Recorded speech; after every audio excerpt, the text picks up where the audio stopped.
We are about to tackle the different methods of detecting deception. But first, we have here two different definitions of terms. First is the deception. Deception is known as the act of deceiving or misleading, usually accompanied by lying. The second is detection. It is an act of discovery of existence, presence of fact, or something hidden, obscure. A scientific method of detecting deception. It is the method of gathering and knowing from the subject about the crime dispute or the question of issue, employing the use of machine or devices, drugs or substances, and the other accessory means. Most of the tests are not reliable to the truth, and thus this information gathered are not admissible in court as evidence, but only important to be used for further investigation. Lie detector, a test used to record psychological changes associated with a lying subject. The polygraph machine will record the blood pressure, respiratory rate, and the skin resistance to electricity in a chart paper. Although the polygraph has been used extensively as an investigative aid in assisting law enforcement agencies, in reducing the numbers of suspects in a particular offense, and also used as a pre-employment examination in business and industry, there are about 5% of the treats that are inconclusive because of the drawback. Some tests showed positive results and yet the subject is innocent. Can other tests gave negative results to guilty subjects? In business and industry, the device is used to inquire deliberate falsification of application and other documents, illicit use of drugs, and thief of money or merchandise from the previous employers. In spite of the drawbacks and unreliable results that it may not admissible in court, modification and improvement in the machine have been done.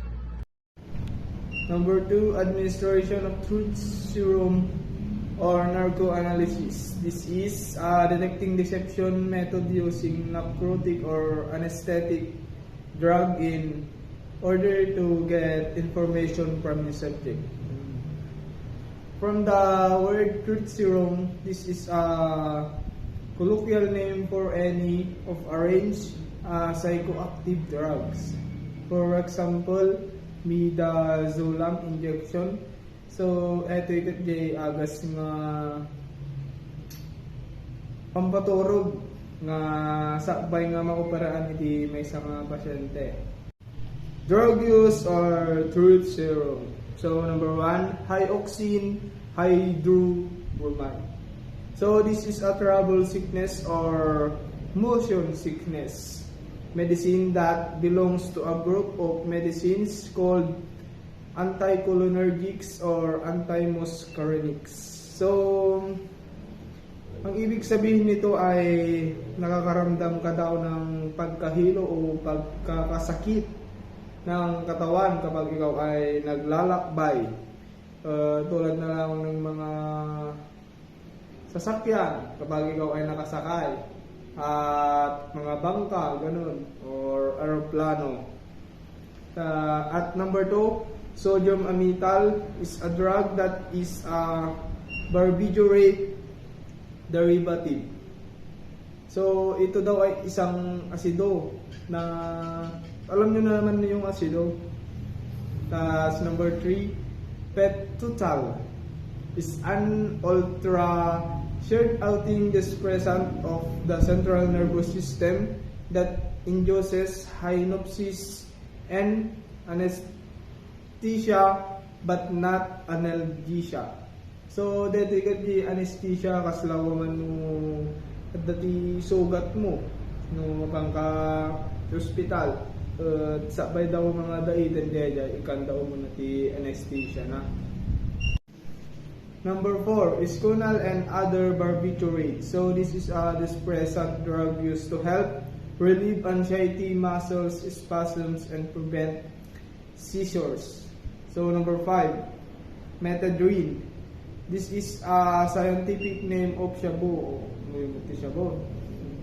Number 6, methyl phenidate. This is a central nervous system stimulant used medically to treat attention deficient. Number 7, droperidol. So this is a medication that prevents vomiting caused by surgical procedure. So dito ikat kwa agas nga pampasardeng ti sarwa sa ano agbiyahe ka. Mabaling ka lang ang tumatap mo ti kasta kasla lang nakapagsarwaan kasi ko. Tapos number 8, scopolamine. Scopolamine ito ay upang maiwasan ang pagduduwal at pagsusuka, sanhi ng motion sickness o mga gamit na ginagamit sa panahon ng operasyon. Number 9, trichloroquine. So this is a odorless liquid with a chloroform like odor. So dito yung kano get di agas nga pampaikat ti pintol islaw nga siya may kat na ti pintol lapi siya. Now let's move to the next method of detecting deception, the hypnosis or hypnotism. Hypnosis, also called hypnotherapy, it is a state of deep relaxation and focused concentration. It is a type of mind-body medicine. It is often taught as a cheap magic trick and is nothing but a very simple terms of a psychological state in which one person is under psychological control over another person's mind. The level of control is vague phraseology, but it is a matter of contention as to what amount of psychological control is exerted. It is often compared to a sleeping state, but it is considered during hypnosis there is a certain amount of consciousness and awareness. So how does hypnosis work? Hypnosis works isn't completely understood. However, it's commonly believed that in the deep state of focus and relaxation that's achieved with hypnosis, your conscious mind is quieted. You're able to tap into the part of your brain where your thoughts, beliefs, perceptions, sensations, emotions, memory, and behaviors originate. In this state, you're more open to gentle guidance from your hypnotherapist to help you modify or replace the unconscious thoughts that are driving your current behavior. Some other law enforcement officials says that hypnosis relaxes crime victims and witnesses enough to dissolve the mental blocks to remembering details that could help police investigation. The reason is that hypnosis was too easily abused to allow hypnotically induced testimony in a criminal trial. Instead of improving memory, hypnosis may only manipulate it. So the question is hypnosis for anyone? The answer is hypnosis isn't for everyone. Not all people are able to enter a state of hypnosis fully enough for it to work. In general,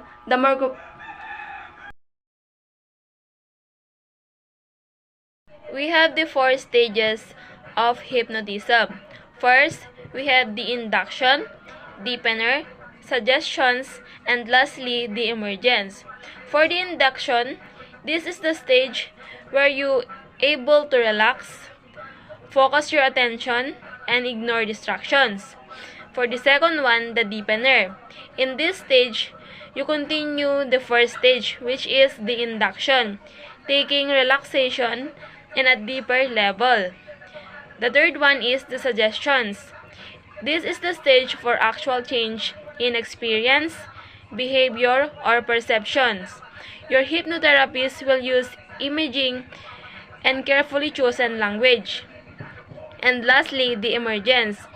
During this stage, you come out in hypnotism. For the advantages, hypnosis also may be helpful for pain control such as pain due to burns and cancer.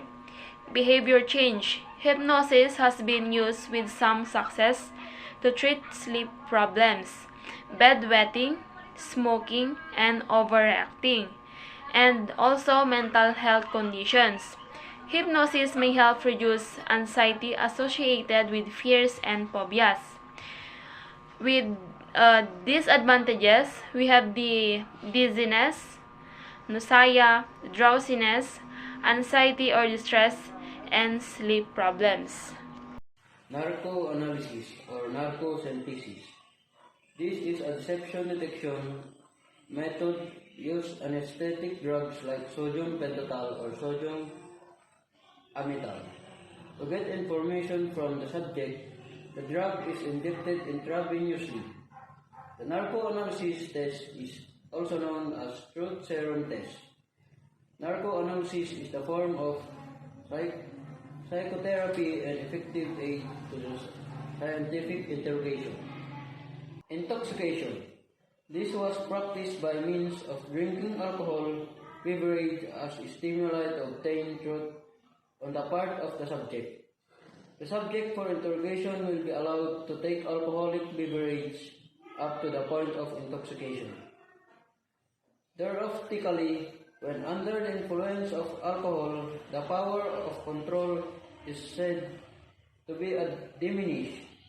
Thus, the subject will tend to tell everything he knows or reveal all the relevant information. Interrogation is to be made during the excitatory effect of alcohol. Under this method, there is eventually lack of self-control of the subject under intoxication.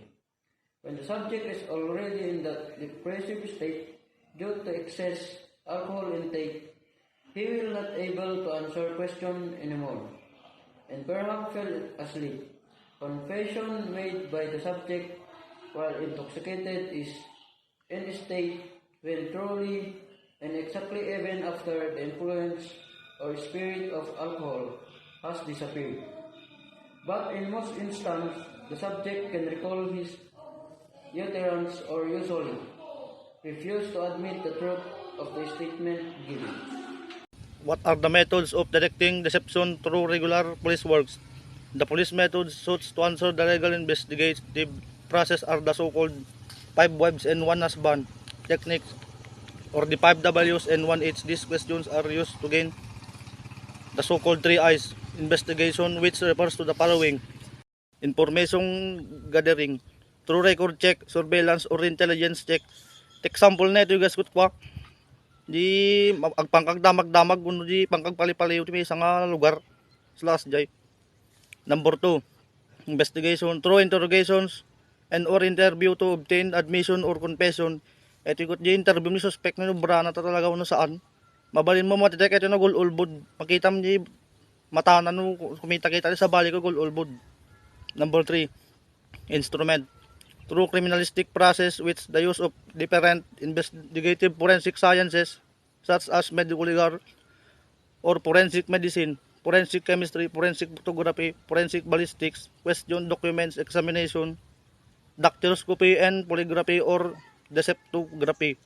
Ito yung gaskot gagaji kwa ito yung gaji ka barbado nga technology tatan yung brandi po police method din.